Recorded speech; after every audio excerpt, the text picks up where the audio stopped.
ஒருத்தர் வந்து ஸ்ட்ராங்கா வந்து ஒரு ஃபீல்டில் ஜெயிக்கணும் அப்படின்னா நிறைய பேர் என்ன நினைக்கிறாங்கன்னா, அந்த ஒரு ஏஜ்ல நம்ம தன்னோட இன்ட்ரெஸ்ட் ஐடென்டிஃபை பண்ணியிருப்போம், அதுன்னு சொல்லி நம்ம உள்ள இறந்தோம். ஆனால் நம்ம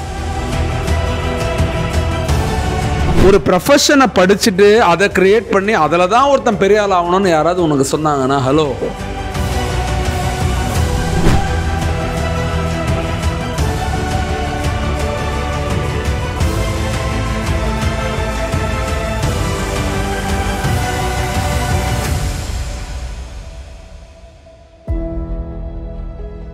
நம்மளோட லைஃப்பில் வந்து நிறைய அப்ஸ் அண்ட் டவுன்ஸ், நிறைய தொழிலில், நிறைய பேரோட படிப்பில். ஆனால் எல்லா இளைஞர்களுக்கும் ஒரு தாட் ப்ராசஸ் இருக்கும். நான் பெரிய ஆள் ஆகணும், நான் வந்து ஜெயிக்கணும், நான் சக்ஸஸ் ஆகணும், நான் ஒரு பிராண்டாக மாறணும்.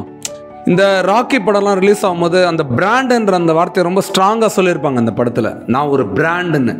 அடுத்தது அந்த புஷ்பா 2 படத்துலையும் அதில் வந்து ரெண்டுமே ஒரு நெகட்டிவ் பிராண்டு தான். அதாவது ரெண்டு பேருமே ஒரு கள்ளக்கடத்தல் தொழில் பண்ணுற மாதிரி தான் அந்த படத்தில் காட்டியிருப்பாங்க. நான் அந்த ஒரு விஷயத்தை மட்டும் தவிர்க்கணும்னு நினைக்கிறேன். இங்கே வந்து கள்ளக்கடத்தல் நடத்துறதுக்காக நான் அதை சொல்லலை, ஆனால் இந்த ஒரு கருவை மட்டும் எடுத்துக்கணும்னு நினைக்கிறேன். எல்லாருமே தனித்தனியாக உங்களை ஒரு பிராண்டாக உருவாக்குறதுக்கான முயற்சிகள் எடுக்கணும். இது எப்படி எடுக்கணும் அப்படின்னா, எல்லாருக்கும் நிறைய பேருக்கு என்னென்னா, நான் ஒரு டிகிரி முடிக்கணும் அப்படின்னு நினைக்கிறீங்க. ஓகே, அது பேசிக்காக வந்து ஒரு கல்விக்கான ஒரு கட்டாயம் ஆயிடுச்சு. ஆனால் ஒருத்தர் வந்து ஸ்ட்ராங்காக வந்து ஒரு ஃபீல்டில் ஜெயிக்கணும் அப்படின்னா நிறைய பேர் என்ன நினைக்கிறாங்கன்னா, அந்த ஃபீல்டை நம்ம படிக்கணும். நிறைய பேர் என்ன கேட்குறாங்க, ஆனால் நீங்கள் என்ன படிச்சிருக்கீங்க, நீங்கள் இது ஸ்பீக்கருக்காக எதாவது படிச்சிருக்கீங்களா, மோட்டிவேஷனுக்காக எதாவது படிச்சிருக்கீங்களா, என்ஜிஓ நீங்கள் நடத்துறீங்க, சோஷியல் ஒர்க் பண்ணுறீங்க, எதாவது படிச்சிருக்கீங்களா? நானும் அதை படிக்கிறேன். நான் இப்போ சொல்கிறேன், MSW படித்த எல்லாரும் பெரிய என்ஜிஓலாம் உருவாக்கிறது இல்லை. அதே மாதிரி மீடியாவில் போயிட்டு வெறும் கேமராவை டேலேருந்து எண்டு வரைக்கும் 5 வருஷம் 6 வருஷம் படித்தவங்க எல்லாரும் கேமராமேன் ஆகிடுறது இல்லை. ஸோ ஃபீல்டுலேயே பார்த்தீங்கன்னா ஒரே படிப்பை படிப்பாங்க, படிப்பு வேறையாக இருக்கும், அவங்க இன்ட்ரெஸ்ட் வேறையாக இருக்கும். ஏன்னா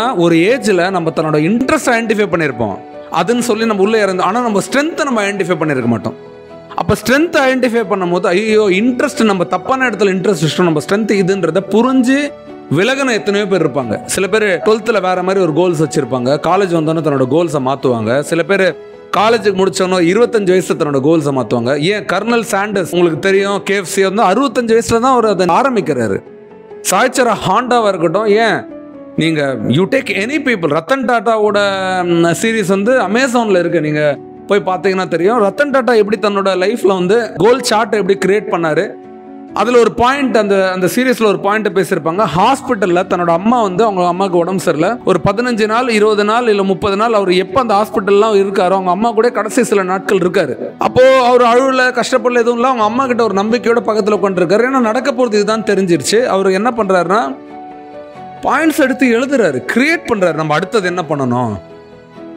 ஒரு பிரச்சனை வரும்போது அந்த பிரச்சனையிலேருந்து நீ கிரியேட் ஆகிற. இப்போ யோசிச்சு பாரு, நீ ப்ரொஃபஷனலான ஒரு கோர்ஸ் பண்ணி ப்ரொஃபஷனலான ஒரு வேலையை தேடி அதில் வந்து ஒரு வேலையை தேடி தவிர உன்னால் அது கிரியேட் பண்ண முடியாது. ஆனால் உன்னோட ப்ரொஃபஷனையே நீ கிரியேட் பண்ணுற அளவுக்கு நீ ப்ரொஃபஷனலாக மாறுற.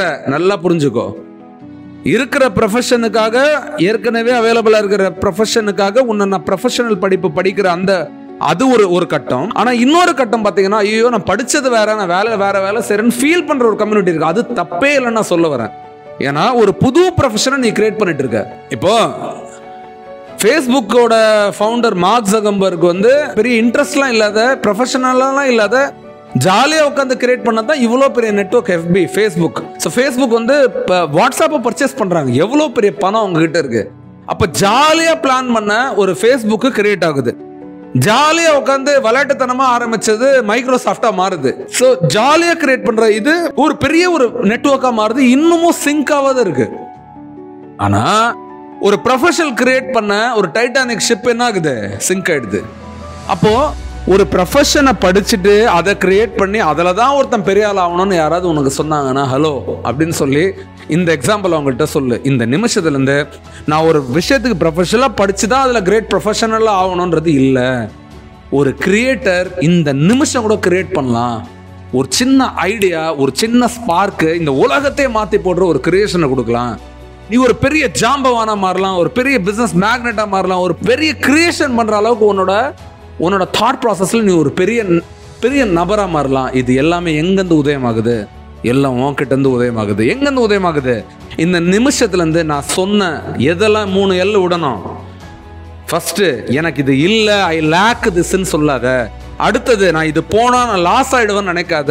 செகண்ட் இல்லை, மூணாவது எனக்கு இவ்வளவுதான் இருக்கு லிமிட்னு நினைக்காத. இந்த thought you are unlimited, you don't have, you have everything, you have full confidence in going forward. I don't worry about லாஸ்ன்னு எப்போ முடிவு பண்றேன் உன் லைஃப்ல, அப்போ நீ ஒரு புது வருஷனா மாறுற, அதுதான் நீ அப்படின்றத முடிவு பண்ணி முன்னேறிப்போ. சிங்க் ஆகாத ஒரு ப்ராஜெக்டை உருவாக்க இந்த உலகமே உன்னை திரும்பி பார்க்க ஒரு நாளைக்கு. தேங்க்யூ.